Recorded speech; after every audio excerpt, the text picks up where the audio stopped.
qışa dəyməsin. Müxəllətin dərdi qəmin can olar. Dost dövləti qəlbincidə can alar.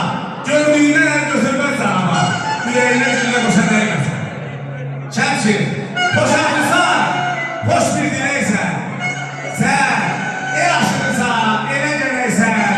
Yüzündən boyunca ömür edəcəksən.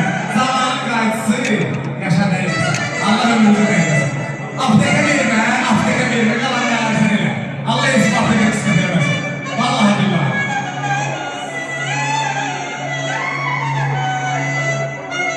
Vallahi oxuyaq, əman olun. Deyəm, muğam varsa, imkan varsa, yoldaşlar da getdi oxumaları. Mən də bir şehir gəldim, 3 dənə muğam oxuyaq, bəyətən olmuyor da.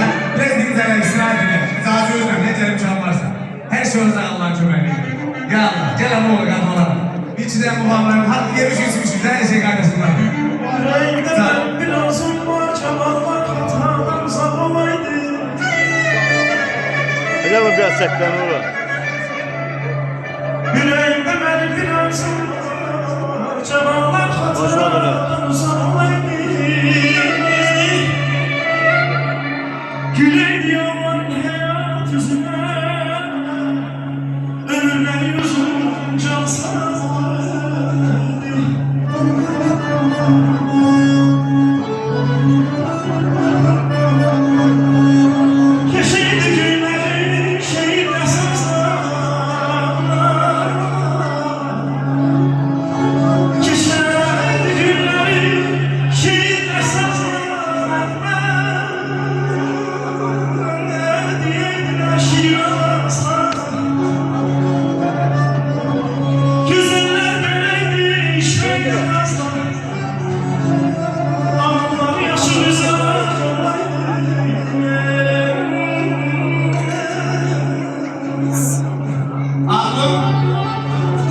Aklım teze kesildi hemen ha.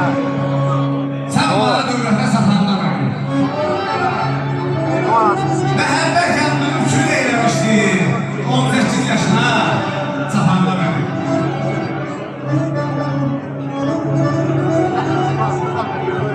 Gözümdə dumandır, sən qurumda. Saçımda dolanan dəli qurumda.